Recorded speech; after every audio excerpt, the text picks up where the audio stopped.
하나님 말씀은 마태복음 8장 23절부터 27절까지입니다.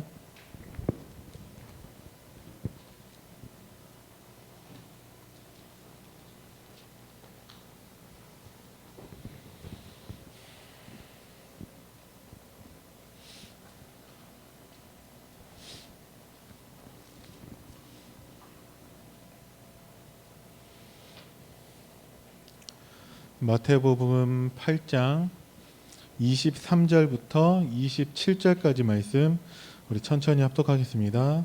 배에 오르심에 제자들이 따랐더니 바다에 큰 널이 일어나 바다가 물결이 덮이게 되었으되 예수께서는 주무시는지라. 그 제자들이 나와 깨우며 이르되 주여 구원하소서, 우리가 죽겠나이다. 예수께서 이르시되 어찌하여 무서워하느냐, 믿음이 작은 자들아 하시고 곧 일어나사 바람과 바다를 꾸짖으시니 아주 잔잔하게 되거늘 그 사람들이 놀랍게 여겨 이르되 이가 어떠한 사람이기에 바람과 바다도 순종하는가 하더라. 아멘. 본문 내용은 굳이 설명할 것도 없는데 잠깐 설명을 하자면 제자들이 예수님하고 함께 갈릴리 바다에 있는데 이제 갑자기 이제 바람이 불고 바다가 출렁거리게 된 거죠. 그래서 제자들이 놀라서 예수님을 깨우고 예수님한테 살려달라고 하는 것이죠. 제자들의 모습에서 또 안타깝게도 나의 모습, 우리들의 모습을 봅니다. 참 예수님이 함께하고 계시는데 그때 예수님은 아예 육신을 입고 계셔서 눈에 보이는데 지금 제자들이 예수님을 처음 만나는 것도 아니에요. 예수님을 통해서 여러 가지 기적도 보고 병자들이 낫기도 하고 귀신들이 이제 쫓겨나기도 하고 다 듣고 다 보고 다 체험했는데도 불구하고 맨 마지막에 참 의미심장한 말들을 하고 있죠. 예수님 도대체 어떠한 사람이기에 바람과 바다가 순종하는가? 그러면 이때 제자들이 알고 있는 예수님은 어떤 사람이냐? 마태복음 16장 13절에 사람들이 나를 누구라 하느냐라는 그 질문에 대답한 내용하고 똑같겠죠. 그래서 제자들이 생각하기에 세례 요한 같기도 하고 엘리야 같기도 하고 예레미야 같기도 하고 선지자인 것 같기도 하고 도대체 예수님이 누구신지 잘 모르고 있는 상태죠. 그런데 예수님을 스승 삼아서 이제 따라다니고 있습니다. 왜 그러냐?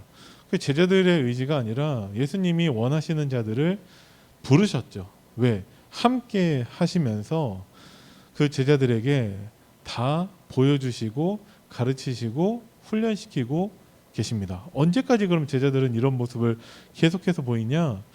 마태복음 16장 16절에 드디어 베드로를 통해서 올바른 믿음의 고백을 하게 됩니다. 주는 그리스도시요 살아계신 하나님의 아들이십니다. 그 고백이 나올 때까지는 그 제자들은 자꾸 엉뚱한 생각, 엉뚱한 말들만 할 수밖에 없다라는 것이죠. 우리들의 모습도 어쩌면 비슷합니다. 우리에게 진짜 예수님이 그리스도가 되어질 때까지는 어쩌면 우리는 실수할 수도 있고 복음을 놓칠 수도 있고 자꾸 어쩌면 하나님 앞에 범죄할 수도 있습니다. 지난주 강단 말씀에서도 다윗과 같은 사람조차도 실수했어요. 하나님의 말씀 놓치고 이제 밧세바를 범하는 죄를 짓기도 했었죠. 그런데 다윗은 그렇게 끝나는 게 아니라 다시 하나님의 언약으로 돌아갔습니다. 오늘 강단 말씀에서 엘리야에 대해서 나왔습니다. 엘리야는 어떤 사람이냐? 엘리야는 어떤 사람일까요? 오늘 강단 말씀 제목을 가지고 말한다면 엘리야는 재앙 막는 복음 문화 회복하는 주역이었습니다. 엘리야가 뭐 했는데요? 엘리야는 갈멜산에서 850명 거짓 선지자와의 영적 싸움에서 승리한 사람입니다. 엘리야는 오랜 기근 중에서 비가 내리게 한 사람이에요. 아주 능력의 사람이죠.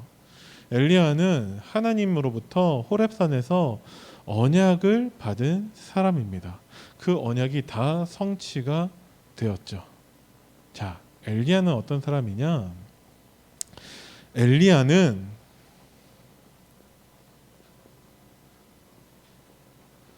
삼원을 실천의 사람입니다.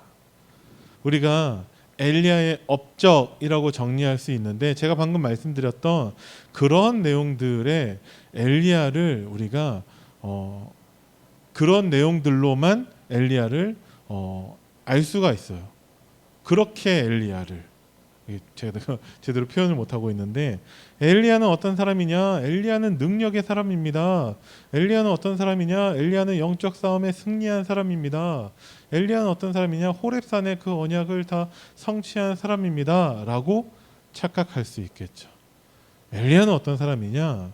오늘 강단 말씀 내용으로 봤을 때 우리에게 적용한다면 서론에서 복음 적용이라고 하셨죠. 예수가 그리스도라는 그 복음을 우리가 어떻게 적용하냐? 하나님의 말씀을 우리에게 각인하는 것이 적용의 시작입니다. 엘리야는 어떤 사람이냐? 삼원을 실천한 사람이라는 거예요.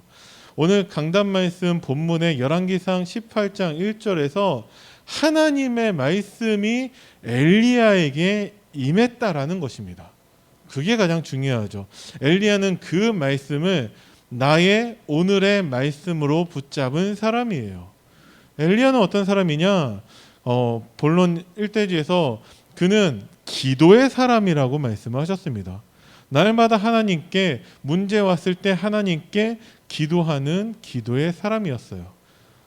오늘의 기도를 누리는 사람이었죠.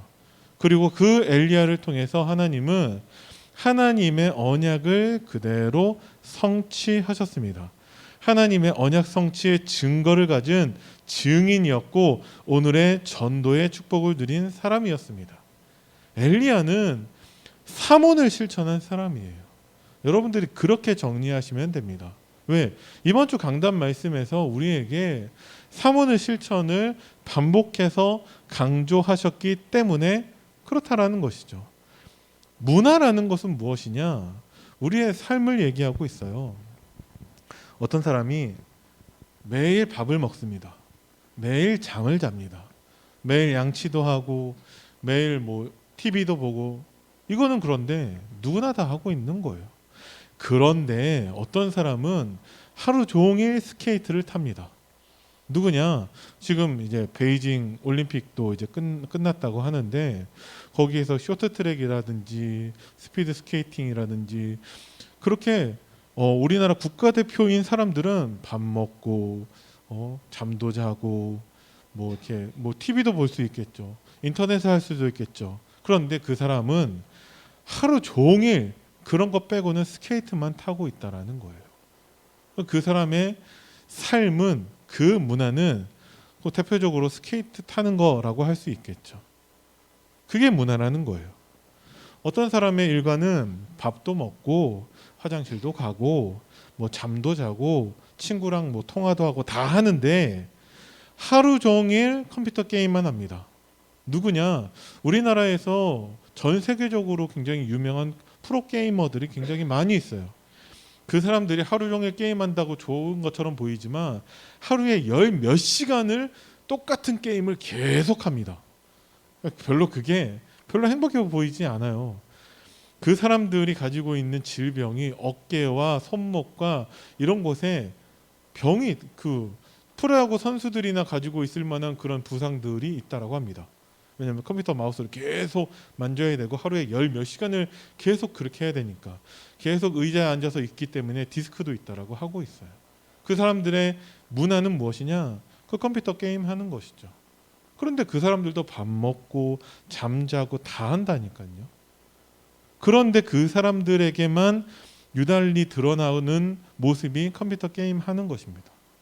그런 식으로 문화라는 것은 모든 사람이 다 공유하는 문화가 있는 것이고 특별하게 있는 문화가 따로 있는 것이죠.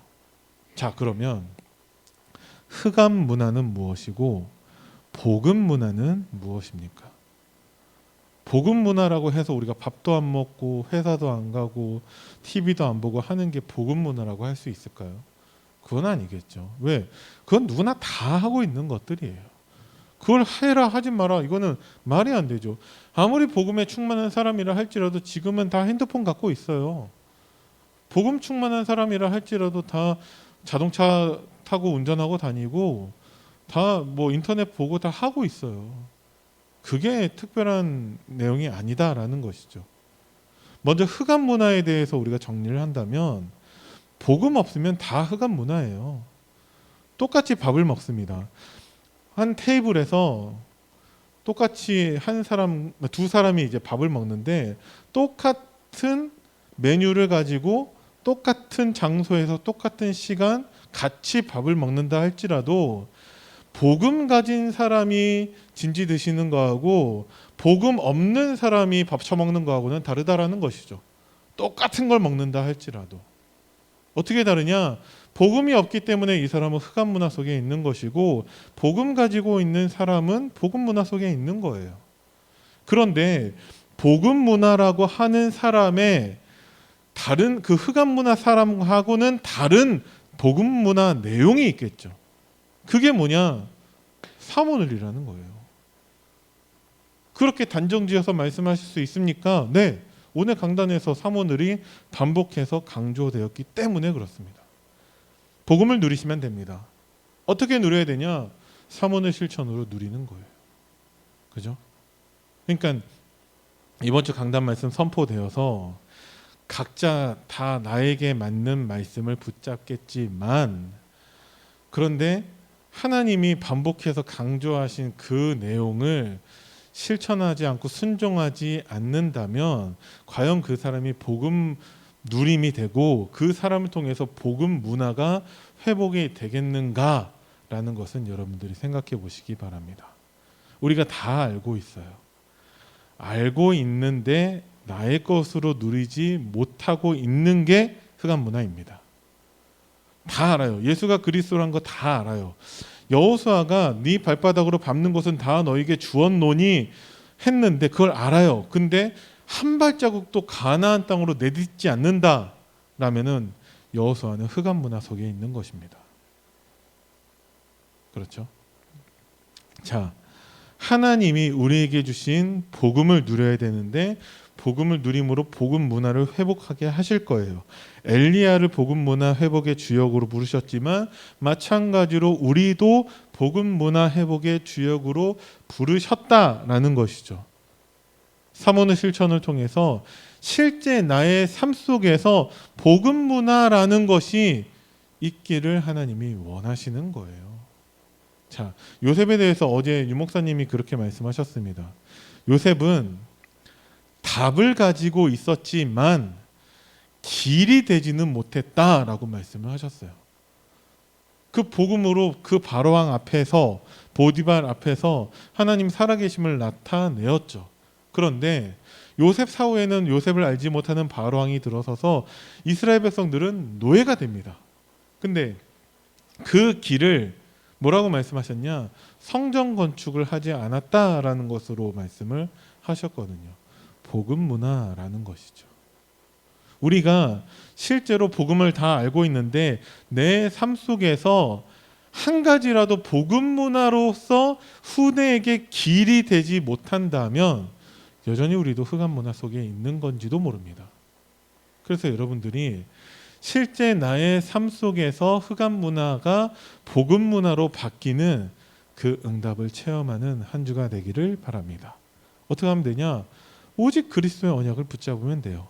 그리스도 바라볼 때 세계가 바뀌었습니다. 그리스도를 알기만 했는데도 굉장한 응답의 문이 열렸어요. 제자들이 다 이 응답의 증인들이죠. 그리스도를 믿는 자는 운명이 바뀌었고요. 그리스도를 말했을 뿐인데 어마어마한 역사가 일어났습니다. 그 모든 것을 성경이 증거하고 있고 이 부분에 대한 수많은 증인들이 있습니다. 여러분들도 그 증인 중에 한 사람이라는 것이죠.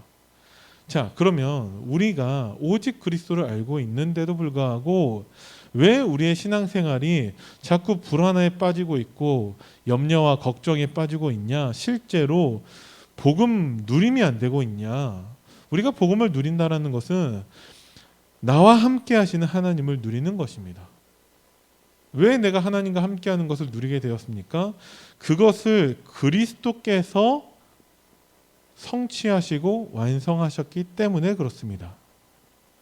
우리가 절대 해결할 수 없는 그 문제를 하나님이 그리스도를 통해서 다 해결하셨죠. 해결하신 결과가 하나님과 함께하는 것을 누리는 것입니다. 여러분들이 어떤 문제가 있다 할지라도 하나님의 언약이 나에게 먼저 생각나는 것이 복음 누림입니다. 아무것도 없다 할지라도 평상시 나의 삶 속에서 하나님이 나와 함께 하시는 것을 누리는 것이 복음 누림이라는 것이죠. 그런데 문제는 무엇이냐? 사탄의 전문성이 있는데 자꾸 우리가 복음을 잊게 만들어요. 어떻게 복음을 잊냐? 하나님 말씀이 생각나지 않는 것이죠. 심지어는 제목조차도 기억나지 않습니다. 그만큼 관심이 없죠. 그만큼 집중하지 않고 그만큼 하나님 말씀과 거리가 있는 것이죠. 그만큼 문제가 뚜렷하게 보입니다. 그만큼 세상이 위대해 보이고 부러워 보이고 대단해 보이는 것이죠. 사탄의 전문성입니다. 우리가 하나님의 말씀을 잊어버리게 만드는 거예요. 더 나아가서 그것이 지속되면 그 말씀을 잃어버리게도 만듭니다.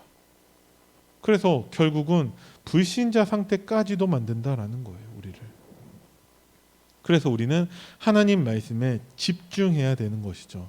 뭐가 하나님 말씀에 집중하는 것입니까? 하나님 말씀 가지고 사모를 실천하는 것이 집중하는 것입니다. 사모를 실천하는 것을 지속할 때에 사모를 실천이라는 복음 문화가 우리에게 회복되는 것이죠. 그때 진짜 그리스도가 나에게 답이 되는 것입니다. 제자들이 아니 도대체 이분은 어떤 사람이기에 바람과 바다가 순종하느냐, 도대체 그는 누구신가? 라는 이 질문에 대해서 우리는 확실한 답을 가지고 있어야 한다라는 것이죠.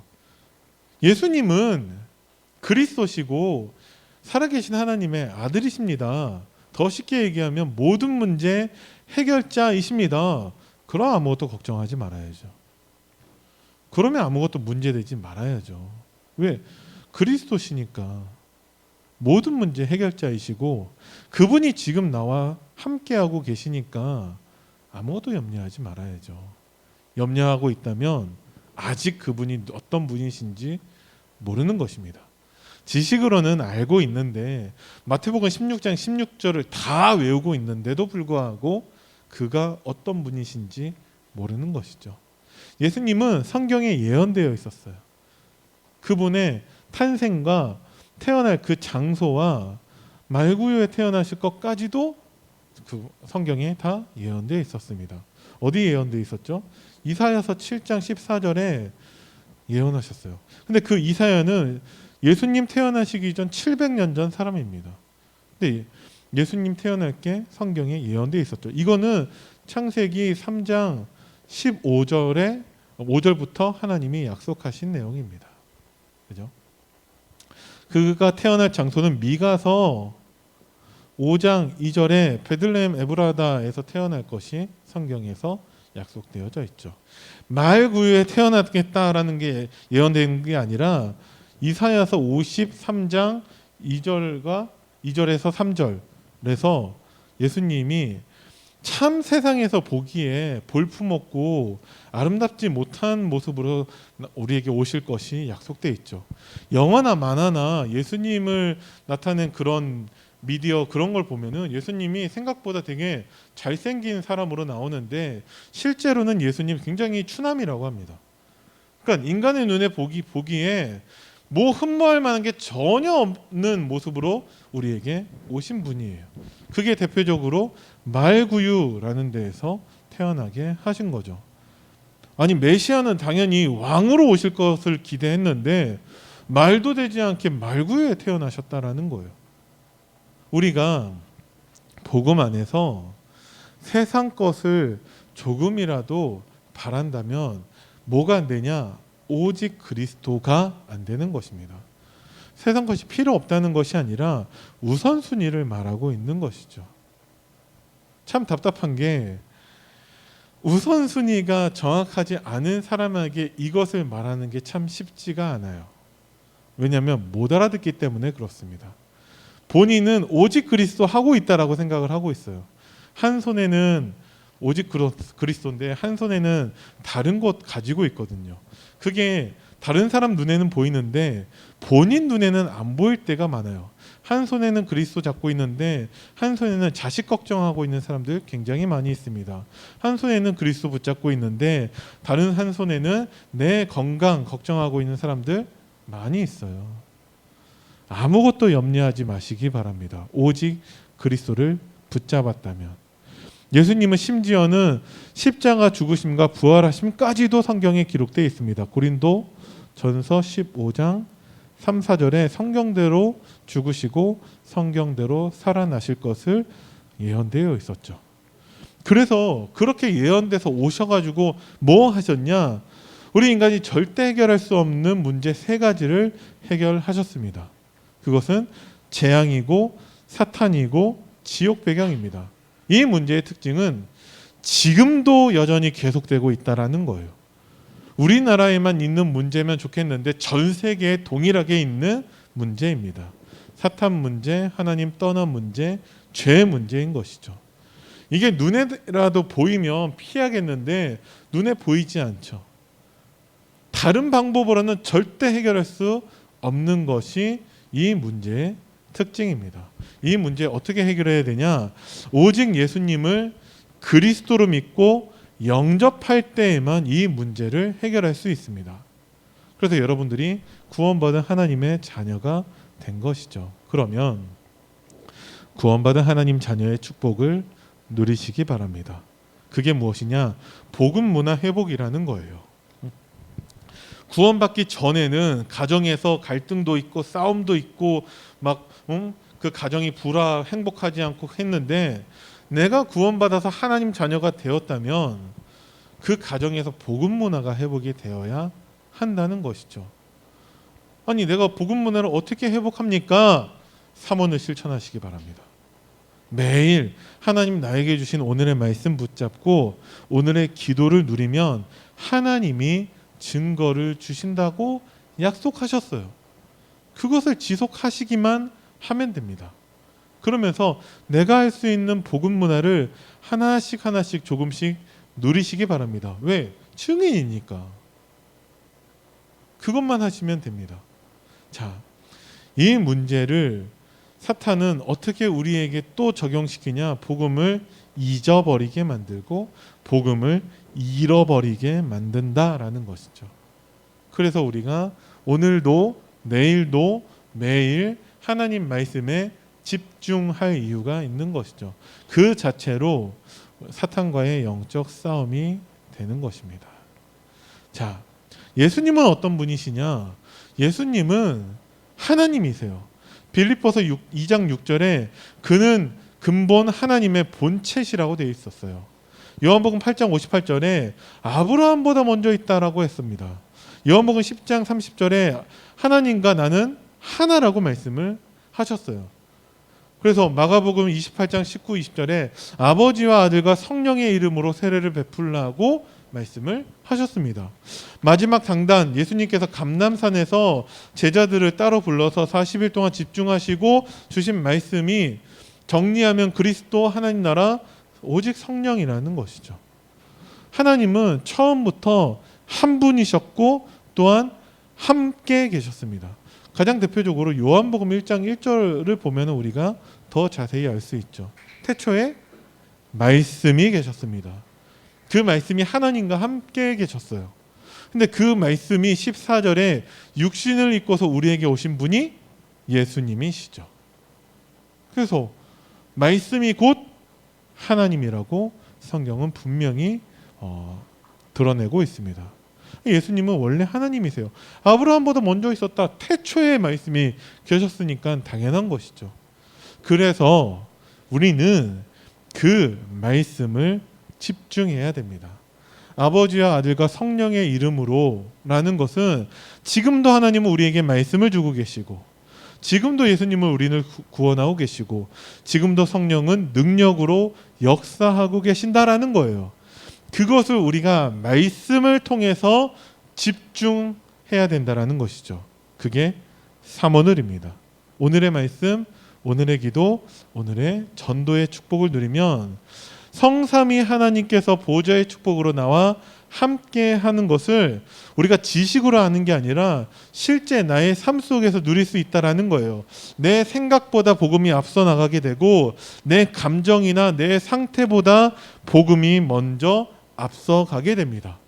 그래서 언약 붙잡고 있는 사람은 미리 정복하게 되는 것이죠. 그래서 오후에까지 예배드리시고 말씀 받는 여러분들이야말로 우리 교회 누가 뭐래도 대표적인 제자들이라는 것이죠. 여러분들을 통해서 삼원을 실천의 그 복음 문화가 시작되어지고 우리 교회와 렘넌트들에게 확산되기를 바랍니다. 여러분들조차 하지 않는다면 그 누가 할 수 있겠냐라는 거죠. 여러분들이 내가 엘리야처럼 복음 문화 회복의 주역으로 부름 받았구나. 내가 정말 삼원을 실천하는 것이 이 응답의 시작이 되겠구나라는 자부심과 또한 사명감을 여러분들이 가지시기 바랍니다. 이것을 우리가 실제로 누려야 한다라는 거예요. 누가복음 10장 19절에 하나님께서 우리에게 권능을 주셨어요. 내가 너희에게 뱀과 정갈을 밟고 원수의 능력을 제어할 권능을 이미 주셨다라고 약속을 하셨습니다. 그러면 사용해야죠. 그죠? 마가복음 3장 15절에 귀신을 쫓을 권세도 주셨다라고 하셨어요. 그러니까 사용해야죠. 어떻게 사용하냐? 자, 마태복음 16장 18, 19절에 다들 알고 계시지만 반석 위에 내 교회를 세우신다 하셨고 음부의 권세가 이기지 못하게 하신다 하셨고 천국 열쇠를 주신다라고 하셨어요. 우리가 이 권능과 권세를 어떻게 사용해야 되냐? 내 믿음 위에 반석 위에 교회를 세우신다 하셨어요. 하나님의 교회를 통해 예배를 통해서 우리가 이 권세를 사용하는 것입니다.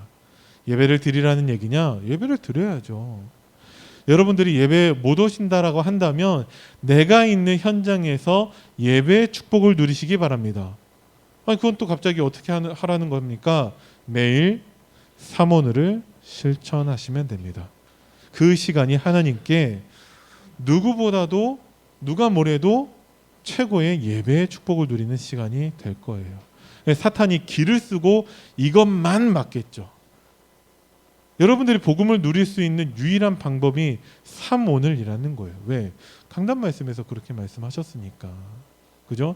그리고 기도로 하나님 주신 천국 열쇠를 사용하는 것을 통해서 여러분들이 이 권세와 이 권능을 실제로 누리시고 사용하시기 바랍니다. 그러면 염려하지 않아요. 하나님께 기도해요. 내가 대책 세우려고 하지 않아요. 하나님께 예배의 축복을 누리게 됩니다. 모든 렘넌트들마다 다 문제가 있었어요. 그 문제가 왔을 때 렘넌트들 중에는 그 문제를 해결하기 위해서 노력한 사람은 없어요. 하나님 앞에 예배의 축복을 누립니다. 하나님께 기도하는 게 렘넌트의 자세라는 것이죠. 그것을 오늘 강단에서 삼원을 실천이라고 우리에게 말씀하신 거예요. 왜? 적용하라고. 복음을 하나님 말씀을 적용하라고.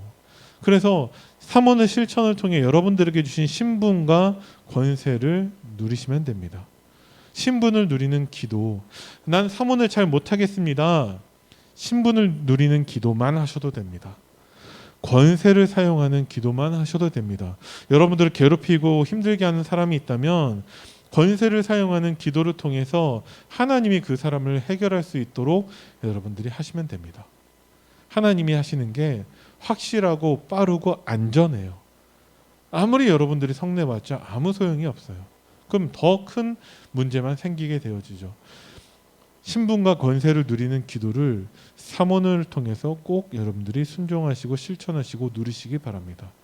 그러면 도대체 이 바람과 바다가 순종하는 그분이 어떤 분인지 여러분들 이미 다 알고 있지만 그분을 체험할 수 있습니다. 그럼 나는 흔들리지 않는 믿음에 서는 제자가 되어지죠. 자, 여러분들이 미래를 바라보시면서 신앙생활 하셔야 돼요. 왜? 하나님이 우리에게 주신 응답은 미래의 응답이기 때문에 그렇습니다. 미리 보고 미리 갖고 미리 누리고 미리 정복하는 응답이 있습니다. 그러면 여러분들이 진짜 복음 문화 회복되는 그 미래는 어떤 모습으로 있냐? 여러분들이 삼원을 실천하면 어떤 모습이 되겠는가? 여러분들이 진짜 복음을 누린다면 어떻게 될 것인가? 하나님과 함께하는 축복을 누리게 됩니다. 문제가 해결되는 게 아니라 그거는 하나님이 하실 거고 문제가 있든 말든 진짜 하나님과 함께하는 축복을 누리게 돼요. 제자들이 놓친 게 한 가지 있다면 나와 함께 하시는 예수님을 놓쳤다라는 것이죠. 그 문제를 통해서 제자들이 죽지 않았을 거예요. 죽었다 할지라도 천국에 가니까 아무 문제 되지 않습니다. 근데 뭐가 문제냐? 이 믿음이 작은 자들아라는 문제라는 거죠.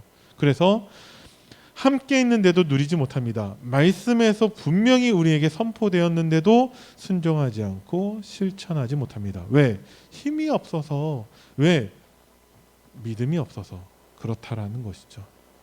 여러분들이 진짜 정말 복음을 누리고 사문을 실천하고 복음 문화가 회복된다면 여러분들이 감사가 회복될 거예요. 여러분들이 진짜 행복을 누리게 될 것입니다. 우리가 열심히 신앙생활하고 복음도 전하고 많은 헌신을 했는데도 불구하고 딱 한 가지 질문에 대답하지 못한다면 왜 인간에게 행복이 없는가? 왜 인간에게 행복이 없냐? 복음을 알고 있지만 잊어버렸거나 잃어버렸기 때문에 행복하지 않는 것입니다. 그래서 하나님은 우리에게 특별히 어려운 미션을 주신 게 아니에요. 이번에 또 새로운 미션을 주신 게 아니에요. 이미 우리가 알고 있는 것들을 누리라는 것입니다. 배우고 확신한 일에 거하라는 것이죠.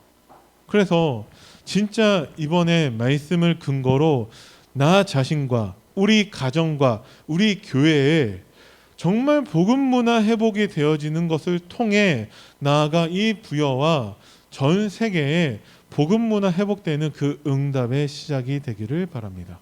우리는 부족하고 연약하지만 그리스도이신 예수님은 지금도 우리와 함께 하시고 능력으로 역사하고 계십니다. 날마다 삼원의 실천을 통해서 그 응답을 누리는 여러분들 되기를 예수님의 이름으로 축복합니다. 기도하겠습니다. 살아계신 하나님 은혜를 감사드립니다.